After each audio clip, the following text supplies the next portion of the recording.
کہ ان حالات میں یہاں اجتماع ہو سکے، کرفیو تک لگ گیا ہوا تھا۔ مجھے اس ثانیہ کی جو لاہور میں ہوا ہے ذرا پہلے اطلاع مل گئی تھی۔ علامہ مشرقی بھی اس کے بعد ان دنوں میں دلی آ گئے تھے۔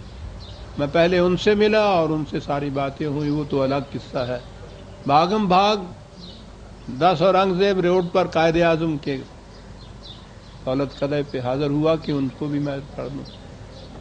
وہاں پہنچا تو معلوم ہوا کہ انہیں کچھ علم تھا اس کا۔ اس کے بعد ٹیلی فون پہ بات ہوئی۔ لاہور سے ٹیلی فون تھا، ادھر سے کیا کہا جا رہا تھا تو مجھے پتہ نہیں۔ ادھر سے یہ کہا جا رہا تھا ہر فکرے کے بعد کہ یہ بھی ٹھیک ہے جو تم کہہ رہے ہو، لیکن یہ اجلاس ہوگا اور اسی شیڈول کے مطابق ہوگا۔ میں سن رہا تھا کہ لاہور کی یہ کیفیت ہے، اور ادھر سے عزم محکم کا یہ عالم ہے کہ یہ ہوگا اور اسی طرح سے ہوگا۔ معلوم ہوتا ہے بعد میں انہوں نے بتایا کہ یہ شاہ نواز تھے جو صدر تھے استقبالیہ کمیٹی کے، اسی اجلاس کے انہی کے زیر اہتمام یہ جلسہ یہاں ہونا تھا، وہ یہ ٹیلی فون ادھر سے کر رہے تھے، اور ادھر سے یہ قائد اعظم ان حالات میں کہہ رہا تھا کہ جب یہ فیصلہ کر لیا گیا ہے تو پھر یہ ہوگا جلسہ۔ اور مجھے یاد ہے اچھی طرح سے، جن احباب کو انہیں دیکھنے کی سعادت نصیب ہوئی ہے انہیں پتہ ہے کہ جب وہ کسی چیز کے فیصلے کے اوپر کہا کرتے تھے تو کس عزم عاشق کے ساتھ اور آہنی غرض کے ساتھ بات کیا کرتے تھے۔ آخری بات تھی کہ میں نے ایک دفعہ کہہ دیا ہے کہ یہ جلسہ ہوگا، اسی پروگرام کے مطابق ہوگا، تم بھی اگر ان میں شریک نہیں ہونا چاہتے ہو تو نہ ہو، میں آ رہا ہوں، اسی پروگرام کے مطابق آ رہا ہوں۔ اگر لاہور کے اسٹیشن کے اوپر مجھے ہتھکڑیاں پہنائی جائیں گی تو وہ بھی پہنوں گا، جلسہ بہرحال ہو کر رہے گا۔ اسے کہتے ہیں عزم رازق۔ ہم نے تو ریزولیشن کا ترجمہ قرارداد کر دیا، روح ہی نکل گئی اس میں سے۔ قرارداد کیا ہوتا؟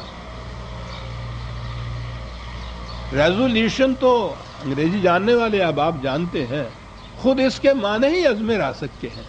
ریزالوڈ کے معنی ہی ہوتا ہے کہ ہم نے عزم کر لیا اس کا۔ اپنے پروگرام کے مطابق وہاں سے اس اسپیشل گاڑی میں وہ چلے، اور مجھے یہ سعادت حاصل ہے کہ میں نے بھی ساتھ سفر کیا۔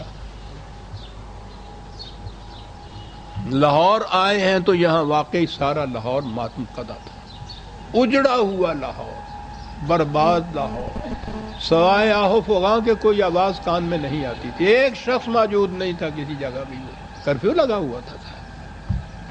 ان حالات کے اندر وہ اس لاہور میں پہنچے۔ ہاں، دل کا درد، سیاست کا فہم، سیدھے ہسپتال پہنچے جہاں زخمی خاکسار تھے، ان کی عیادت کی، اور اس کے بعد پھر واپس پہنچے۔ یہ جو مینار پاکستان ہے یہ تھا اجلاس گاہ، پنڈال تو ابھی تیار ہو رہا تھا، اس کے باہر اس وقت ابھی جھنڈا نصب ہوا تھا۔ وہاں کھڑے ہو کر جو انہوں نے تقریر کی ہے تاریخ میں یادگار رہے گی۔ ایک تقریر نے سارے لاہور کا رخ پلٹ دیا، کرفیو کے باوجود سارا اہل لاہور باہر نکل آیا۔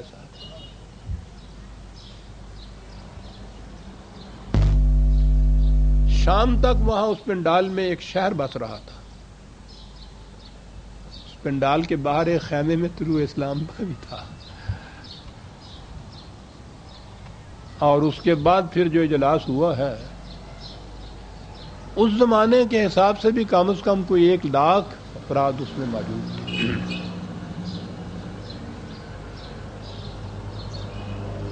جسے ڈسپلن کہتے ہیں، معاف رکھیے گا، معذور ہوں میں۔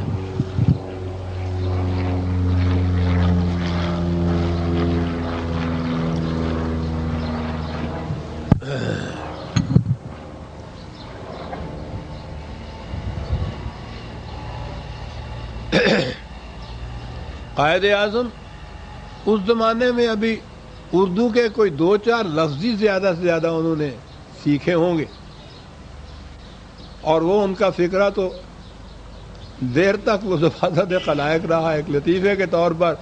تو آخر میں تقریر کے انہوں نے یہ کہا تھا کہ انشاءاللہ ہم فتح ہوں گے. عزیزان من، مجمع وہ ہے جس میں 90% کم از کم وہ لوگ ہیں جو انگریزی کا ایک لفظ نہیں جانتے. مقرر وہ ہے جو اردو کا ایک لفظ نہیں جانتا. 2-3 گھنٹے تک وہ تقریر انگریزی میں ہو رہی ہے، اور اس پورے مجمع میں کسی کے کھانسنے تک کی آواز نہیں اٹھ رہی. کیا کہیں گے اس کو؟ عام الفاظ میں تو کہتے ہیں کہ وہ سحر انگیز تھی، مسحور کن تھا.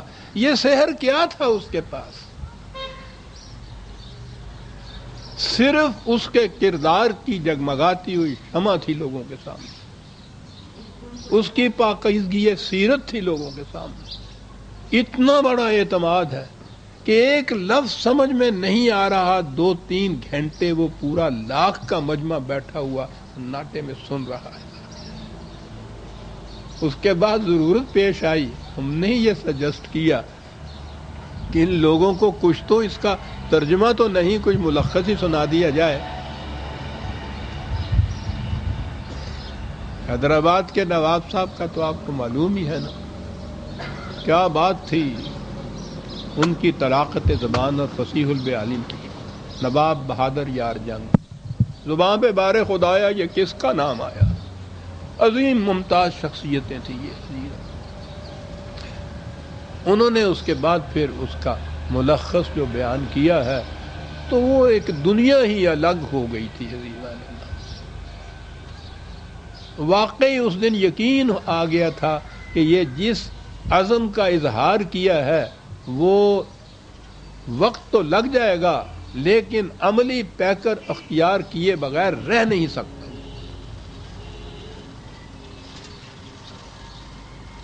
میں نے عرض کیا ہے کہ اسی زمانے میں کانگریس نے مولانا ابوالکلام آزاد کو صدر بنا لیا تھا کانگریس کا. رام گڑھ میں وہ جلسہ ان کا ہوا تھا، ادھر ان کا یہ خطاب تھا، ادھر مولانا ابوالکلام آزاد کا وہ خطاب بھی چھپا ہوا. طلوع اسلام میں تو یہ کہانیاں اس زمانے میں ساری چھپی ہوئی ہوتی تھی. اس زمانے کے فائل جو ہیں، ریکارڈ ہیں ان چیزوں کے. میں یہ عرض کر دوں کہ جب بھی کبھی کوئی مستند تاریخ لکھی گئی تحریک پاکستان کی، تو اس کا صحیح مستند میٹیریل آپ کو طلوع اسلام کے فائلوں میں ملے گا. ان کا خطبہ صدارت، ادھر قائد اعظم جو یہ کہہ رہے ہیں کہ ہم جو عزم کیے ہیں، جو مملکت بنائے ہیں، وہ نقوش قدم ہوں گے حضور سرور کائنات صلی اللہ علیہ وسلم کے، جو ہمیں منزل مقصود تک پہنچائیں گے. ادھر ابوالکلام آزاد جو امام الہند کسی زمانے میں کہلاتے تھے، ان کا خطبہ جو تھا اس میں وہ کہتے تھے کہ وقت کی ساری پھیلی ہوئی اندھیاریوں میں انسانی فطرت کا ایک ہی روشن پہلو ہے جو مہاتما گاندھی کی عظیم روح کو تھکنے نہیں دیتا. ابوالکلام آزاد یہ کہہ رہا ہے، مسٹر جناح یہ کہہ رہا تھا. ریزولیشن پاس ہوا. سب سے پہلی مخالفت کی آواز مسٹر گاندھی کی طرف سے اٹھی.